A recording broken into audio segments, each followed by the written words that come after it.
This is Alex McNamee of the Herald and Review out here, still catching my breath after MacArthur upsets #1 Rochester, #1 team in the state, 38-33. A huge program win for this team. A lot of guts spilt on the field today for the Generals.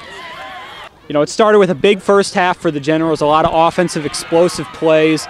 You have Chantrez Spates starting it out with a 50-yard run late in the first quarter. That one didn't end up scoring, but he had a pair of 40-yard touchdown runs that were ridiculous. I mean, he cut back on the field and scored for them. So they took a big lead into halftime and were really confident with that.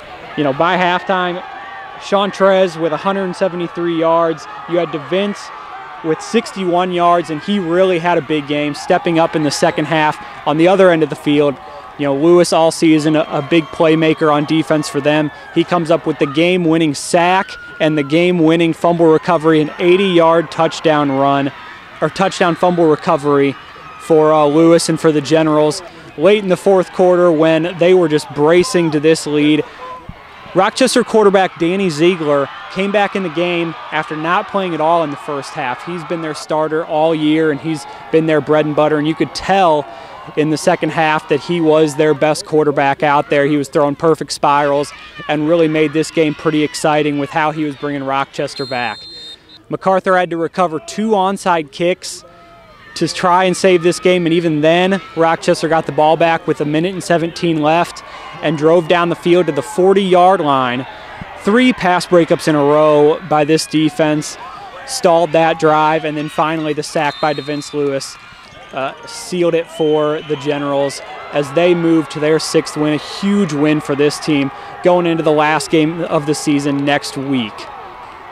It was really a breakneck offense for Rochester, and they showed it in the second half. They showed why they've been #1 for so long, why they've won state 4 times in a row, but this defense did just enough to slow them down, and really it was more the clock at the end that shut them down.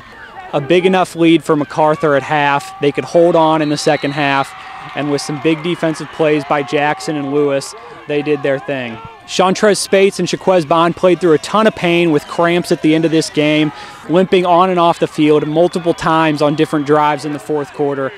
But they stuck it out and made some huge plays at corner for MacArthur, as they have all year. Once again, this is Alex McNamee, the Herald and Review from Stephen Decatur High School, where MacArthur still feeling it on their senior night after getting a huge upset win over the #1 team in the state, Rochester, giving them their first loss. Rochester falls to 7-1. MacArthur's got Springfield Southeast next week, and it'll be a big game for them. Springfield Southeast, another good team. A lot of the media always said that we only won games we were only supposed to. But when we come out here and knock out the 4-time state champions, then I mean that has to give them a different type of feeling about our football program. How much pain were you in? I imagine Shaquez was in the same amount of pain. Those cramps or something else. Man, I could not. I tried to stay in. It's like my whole leg just locked up. It hurted so bad. I mean, you know, it's, you know, just playing to the end. You know, we tell the guys, you know, we don't know who's gonna make a play, but you just need to make it when it's time to be made. And you know, they're driving the ball on us, and we rose to the occasion time and time again to get enough stops to win the game. You know, we knew we had another half to go, and these guys aren't going to quit. That's the one thing we told our kids. These guys are not going to quit. I mean, they're the 4-time defending state champion. There's no quitting those guys, you know. So we told our guys we had to go ahead and play a complete football game, and luckily we, you know, hung on to get a victory.